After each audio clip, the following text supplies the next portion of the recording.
Easy way to create a YouTube channel with parental controls full guide. If you find this video helpful, make sure to leave a like and comment a heart. So first go to Chrome. Then, in the search bar, type youtube.com. Click on the first link that appears.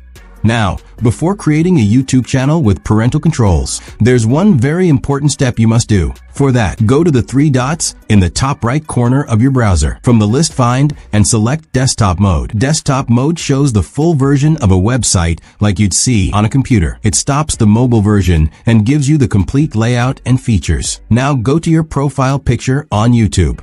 Here, you will find an option called Restricted Mode. Restricted Mode is a YouTube feature used for parental control, which automatically filters out mature or inappropriate content. This helps parents make YouTube safer and more age-appropriate for their children. Simply turn on the toggle for Restricted Mode. If you've successfully done it, type Done in the comments. Thanks for watching, and don't forget to subscribe.